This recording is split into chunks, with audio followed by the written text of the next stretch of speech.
Assalamualaikum warahmatullahi wabarakatuh. Kami dari kelompok 3 dan kami sangat senang bisa hadir di sini untuk berdiskusi tentang Pancasila. Topik ini menarik dan penting karena dapat membuka pandangan kita terhadap Pancasila dan nilai-nilainya. Diskusi ini adalah kesempatan bagi kita untuk saling belajar dan menggali lebih dalam tentang Pancasila. Sebelumnya, perkenalkan nama saya Ayunda Hani Pratiwi. Nama saya Fauzan Al-Adha. Saya Muhammad Fadli. Saya Hasan Madri Abdullah. Saya Muhammad Rami Syafiq Lubis. Saya Septiana Kholifatunisa. Saya Bintang Gina Aini. Nah, mari kita mulai dengan topik pertama yaitu latar belakang pendidikan Pancasila. Menurut kalian apa itu Pancasila? Atau Pancasila itu apa sih?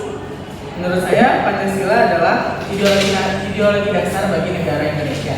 Pancasila sendiri terdiri dari dua kata, yaitu panca dan sila.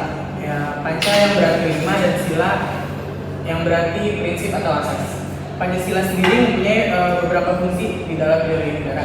Yang pertama ada fungsi umum Pancasila, yaitu Pancasila sebagai pandangan hidup bangsa, Pancasila sebagai sumber segala sumber hukum, dan Pancasila sebagai perjanjian yang luhur. Yang kedua ada Pancasila sebagai fungsi pokok, Pancasila sebagai pandangan hidup bangsa, dan Pancasila sebagai dasar negara atau dasar filsafat. Yang ketiga ada fungsi Pancasila sebagai dasar negara, meliputi Pancasila sebagai pedoman hidup, Pancasila sebagai jiwa bangsa, Pancasila sebagai kepribadian bangsa, Pancasila sebagai sumber hukum, dan Pancasila sebagai cita-cita bangsa. Tapi kalian penasaran gak sih sama asal mula atau sejarah Pancasila itu apa aja sih? Ya, sejarah Pancasila pada masa kerajaan itu ada beberapa kerajaan. Pertama itu dari kerajaan Kutai, kedua kerajaan Sriwijaya, ketiga kerajaan Majapahit, dan keempat kerajaan Majapahit. Ada juga pada abad ke-17 yaitu pada zaman penjajahan. Dan untuk perumusan Pancasila Proklamasi Kemerdekaan Indonesia, adanya sidang pertama BPU PKI pada tanggal 29 Mei 1945. Perumusan Pancasila pertama ini diperkenalkan oleh Soekarno dan dengan 5 prinsip utama yang mencerminkan dasar negara. Untuk sidang kedua pada tanggal sidang BPU PKI kedua pada tanggal 10 sampai 16 Juli 1945. Periode ini menjadi fondasi terbentuknya Negara Kesatuan Republik Indonesia pada 1950 setelah persetujuan Konferensi Meja Bundar yang menegaskan Indonesia sebagai negara kesatuan dan menegaskan kembali nilai-nilai Pancasila dalam pemerintahan. Nah, kalau diperhatikan ya, Pancasila itu ada sangkut pautnya sama NKRI dan Bhinneka Tunggal Ika. Menurut kalian, apa korelasi antara keduanya sih? Jadi sebelum kita menyambung ke NKRI, jadi saya akan menjelaskan hakikat negara dulu.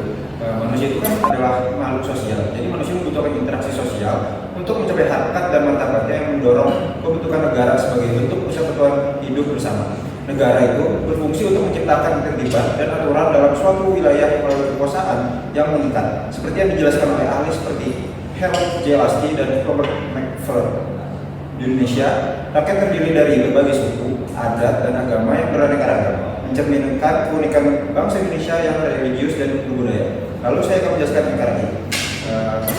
NKRI adalah suatu kesatuan yang tidak terpecah-pecah, meliputi satu rakyat, satu wilayah, satu pemerintahan, dan satu hukum nasional. Bangsa Indonesia dengan karunia keberagaman dari Tuhan Yang Maha Esa mencapai kemerdekaan melalui fase sejarah, yaitu kebangsaan pada zaman Sriwijaya dan Majapahit hingga pembentukan negara nasional seperti sekarang. Oke, kalau Bhinneka Tunggal Ika itu Bhinneka yang merupakan semboyan dalam lambang negara Garuda Pancasila yang melambangkan identitas dan kedaulatan negara Kesatuan Republik Indonesia. Simbol ini bukan sekedar representasi formal tetapi juga menjadi kebanggaan seluruh warga negara serta mempererat sejarah Nusantara yang beragam dalam satu kesatuan bangsa.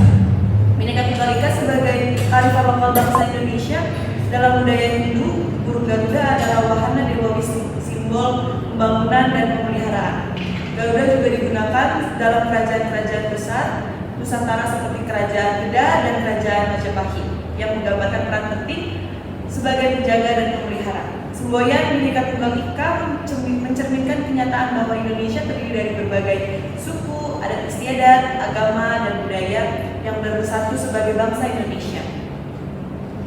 Ini berarti Pancasila juga punya kedudukan sebagai dasar negara. Maksudnya apa sih itu? Kedudukan Pancasila sebagai dasar negara dan ideologi itu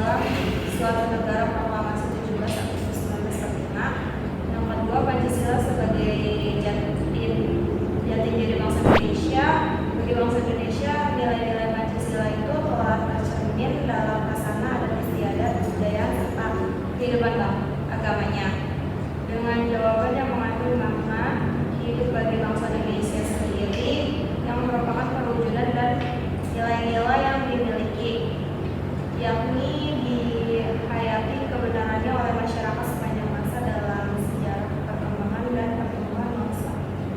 Sejak panjang. Kan kita udah bahas ini semua nih, tapi kayak rasanya kayak kurang nggak sih kalau misalkan nggak diimplementasikan di kehidupan sehari-hari. Nah, benar tuh. Realisasi Pancasila sendiri merupakan suatu kewajiban bagi seluruh rakyat Indonesia dalam kehidupan sehari-hari. Wujud realisasi implementasi Pancasila dalam segala aspek penyelenggaraan negara, yaitu contohnya seperti bidang eksekutif, legislatif, maupun yudikatif. Dalam hal ini dapat berupa norma hukum maupun norma moralitas. Dalam aktualisasi Pancasila diperlukan kondisi yang mendukung terrealisasikannya proses tersebut. Realisasi Pancasila sendiri dibedakan menjadi dua, yaitu realisasi Pancasila yang objektif dan subjektif. Realisasi Pancasila yang objektif yaitu realisasi Pancasila dalam aspek penyelenggaraan negara, contohnya seperti penyelenggaraan negara maupun tertib hukum. Sedangkan realisasi Pancasila yang subjektif sendiri realisasi Pancasila dalam lingkup pribadi. Ini berkaitan dengan kesadaran diri untuk mengamalkannya. Implementasi nilai-nilai Pancasila dalam kehidupan masyarakat terdiri dari beberapa hal, antara lain pendidikan, kehidupan berorganisasi, kehidupan masyarakat, kehidupan ekonomi, kehidupan politik, dan kehidupan internasional. Dalam realisasi nilai-nilai Pancasila harus meliputi seluruh rakyat Indonesia. Namun demikian, pengamalan serta realisasi nilai-nilai Pancasila yang dilakukan oleh seluruh rakyat Indonesia tidak menyangkut realisasi penyelenggaraan negara, karena hanya dilakukan oleh para penyelenggara negara, penguasa negara, serta elit politik negara. Dalam aktualisasi Pancasila diperlukan suatu kondisi yang dapat menunjang terlaksananya proses aktualisasi Pancasila tersebut, baik kondisi yang berkaitan dengan sikap warga negara Indonesia dan wujud realisasi Pancasila. Oke, sepertinya sudah tuntas topik yang kita bahas kali ini. Kami harap diskusi kami kali ini bisa membuat kalian semua lebih paham tentang Pancasila, dari definisi, latar belakang, sejarah, sampai penerapan Pancasila di kehidupan sehari-hari. Sekian diskusi kali ini. Sampai jumpa. Wassalamualaikum warahmatullahi wabarakatuh.